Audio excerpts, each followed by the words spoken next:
खुशी की तमन्ना अब हमारे दिल में है, देखना है जोर कितना बाजुएं कातिल में है। बिस्मिल अजीमाबादी की ये पंक्तियां देशभक्ति का जज्बा पैदा करती है। बिस्मिल अजीमाबाद की ये पंक्तियां आगरा के एक गांव में हर युवा में जज्बा जगा रही हैं। ये गांव है रदमुली, वे गांव जहां होश संभालने से ही बच्चे की आंखों में फौजी बनने के सपने पलते हैं। उन सपनों को साकार करने के लिए वो मेहनत करते हैं। वीर जवानों के इस गांव में हर घर में एक बेटा सेना में है। देखिए रिपोर्ट। आगरा जनपद का गांव रुदमली वीर जवानों के लिए जाना जाता है। चाहे खेल का मैदान हो या फिर जंग का, दोनों ही जगह यहाँ के युवाओं की भागीदारी रहती है। बाह तहसील का गांव रुदमली शहीदों के गांव के नाम से जाना जाता है। आजादी के पहले से अब तक जब भी कोई युद्ध हुआ है तो उस युद्ध में इस गांव का लाल दुश्मनों के छक्के छुड़ाते हुए वीर गति को प्राप्त हुआ है। सदैव देश सेवा के लिए आगे रहने वाले रुदमली गांव के हर घर में से एक जवान भारतीय सेना में है। यहाँ के बुजुर्ग अपनी अगली पीढ़ी को सेना में ही जाने के लिए प्रेरित करते हैं। यहाँ हर युवा का एक ही मकसद होता है कि वो सेना में भर्ती होकर देश की सेवा करे और अपने देश और अपने गांव का नाम ऊंचा कर सके। प्रथम विश्व युद्ध से लेकर कारगिल युद्ध तक बहादुरी का डंका बजाने वाले इस गांव के बलिदान की परंपरा सभी के खून में बसती है। इसका गवाह बना हुआ है गांव में बना हुआ शहीद स्मारक। आपको बताते चलें कि इस समय हम गांव में शहीद स्मारक पर खड़े हुए हैं, जहां पर आप देख सकते हैं कि इन वीर सपूतों ने यहां पर बलिदान दिया था। इस वजह से कि यहां पर शहीद स्मारक भी बनाया गया। आपको बताते चले कि गांव के सपूतों ने देश के लिए शहादत दी, उनको अपने परिवार के लाल पर फक्र है। 16 दिसंबर सन 1971 को भारतीय रणकावरों ने पाकिस्तानी सेना को धूल चटाकर उन्हें हथियार डालने को मजबूर कर दिया था। अपने युद्ध कौशल से ढाका, दिल्ली, अकोरा पोस्ट को कब्जाते हुए पाक सेना के बामोर तक खदेड़ तिरंगा फहराया था। 50 वर्ष पूर्व में दुश्मनों के दांत खट्टे करने में बाह तहसील के करीब 350 जवानों ने मुख्य भूमिका निभाई थी। इसमें से जो 88 सैनिक थे वो रुदमली गांव के निवासी थे। पहले विश्व युद्ध से लेकर कारगिल युद्ध तक बहादुरी का डंका बजाने वाले इस गांव में बलिदान की परंपरा सभी के खून में बसती है। इसका गवाह गांव में बना शहीद स्मारक है। ये गांव है वीर जवानों का। रुदमली गांव की आबादी 2000 लोगों की है। वर्तमान में 150 युवक भारतीय सेना में हैं। रुदमली गांव में 200 रिटायर्ड फौजी हैं। गांव में अब तक 14 वीर शहीद हो चुके हैं। युद्ध के मैदान में बहादुरी का डंका बजाया।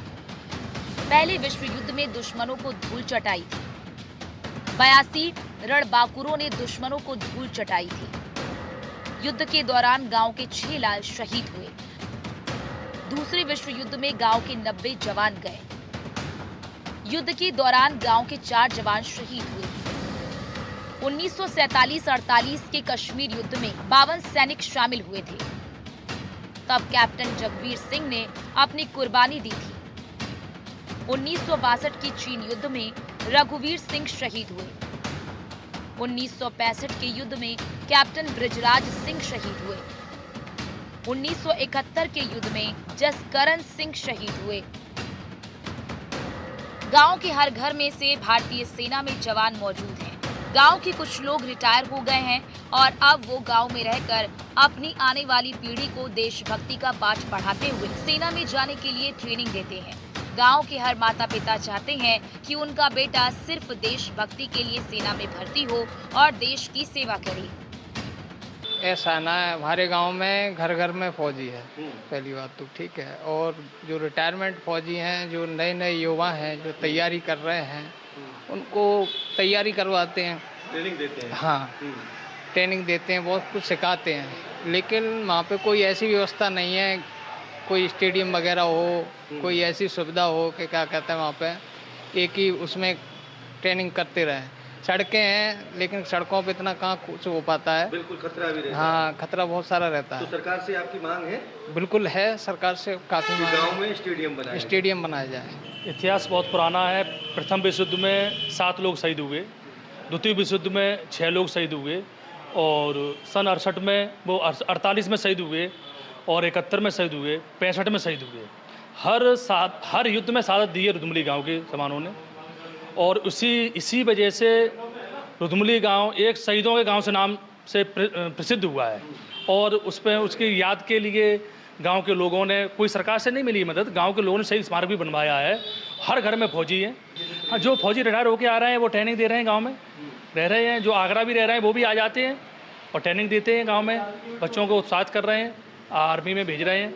अभी 2 लड़के पुलिस में भी भर्ती हुए हैं और 3 भर्ती हुए हैं अभी, और मेरा भतीजा भी है अभी अग्निवीर में भर्ती हुआ है। यहाँ के इतिहास में सबसे पहले रग रग में हर व्यक्ति के जो भी युवा हैं, जो भी वृद्ध हैं, रिटायर फौजी, उनके सब में जुनून भरा हुआ है फौज के नाम का।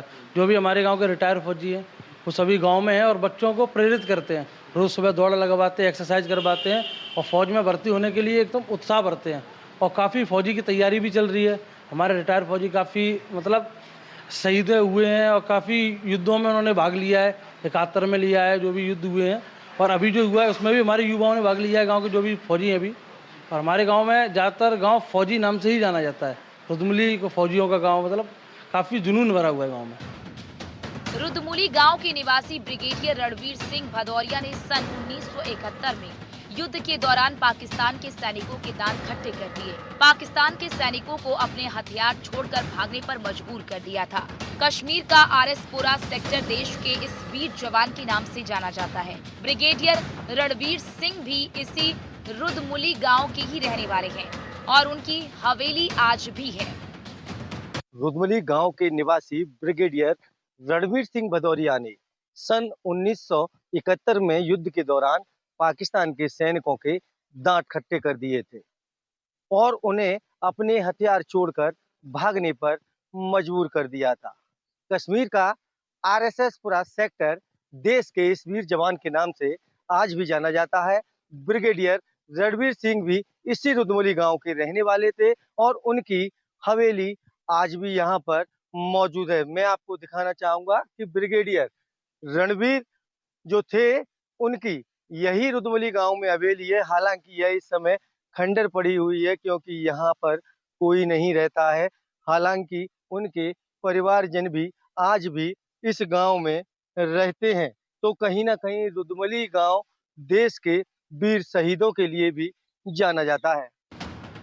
रुदमुली गांव की मिट्टी में आज भी शहादत की खुशबू आती है। वहां कस्बा से करीब 5 किलोमीटर दूर स्थित इस गांव के कई वीर सपूत अपनी शहादत दे चुके हैं। आज भी इस गांव में नौजवान पीढ़ी देश की सेवा के लिए फौज में जाने के लिए कड़ी मेहनत करते दिखाई देते हैं। अब ग्रामीणों की सरकार से मांग है कि गांव में स्टेडियम बनाया जाए, जिससे कि गांव में सेना की तैयारी कर रहे युवाओं को सहूलियत मिल सके। Bureau report, news 1 India.